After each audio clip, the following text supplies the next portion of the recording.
कराची से आपको अपडेट देंगे। Pakistan peoples party Karachi division के डिप्टी सेक्रेटरी इतलात कन्वेनियर जिला शर्की आसिफ खान ने ज़िमनी इंतखाबात में बिला मुकाबला कामयाबी पर आसफा भुट्टो जरदारी और दादू से जुबैर जुनेजू को मुंतखब होने पर मुबारकबाद पेश करते हुए कहा कि कौमी सियासत के बाद पार्लिमानी सियासत में अक्सर बेनज़ीर आसफा भुट्टो शहीद बेनज़ीर भुट्टो की तरह मुल्क और कौम की आवाज़ बनेगी। उनका कहना था कि आसफा भुट्टो जरदारी की कामयाबी पीपल्स पार्टी की मकबूलियत का मजहर है। इन ख्यालात का इजहार उन्होंने जिला के राब्ता दफ्तर में कारकुनान से मुलाकात के दौरान किया।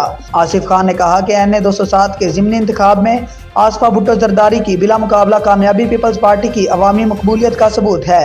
आसफा भुट्टो जरदारी ने आम इंतखाबात में मुल्क गिर इंतखाबी मुहिम चलाकर पीपल्स पार्टी का मंशूर आम किया। उन्होंने खवातीन के हकूक के लिए नुमाया खिदमात अंजाम दी हैं। आसिफ खान ने कहा कि मुल्तान जलसा में सियासत में बाज़ाब्ता एंट्री देने वाली आसफा भुट्टो जरदारी पार्लिमानी सियासत में शहीद बेनज़ीर भुट्टो की जद्दोजहद का आयनादार साबित होंगी। उन्होंने आसफा भुट्टो के बयान का खैर मकदम करते हुए कहा कि बीबी आसफा ने अपनी बिला मुकाबला कामयाबी को अवाम और पीपल्स पार्टी कारकुनान जियालों के नाम किया है और इस अज़म को दोहराया है कि वो मुल्क और कौम के लिए हर फोरम पर जिद्दोजहद करने के लिए तैयार हैं। आसफा भुट्टो की सियासी वाबस्तगियों से बालातर होकर मुल्क और कौम की खिदमत करने और हल्के में जाकर अवामी मसाइल के हल के लिए काम करने का ऐलान खुशाइंद है।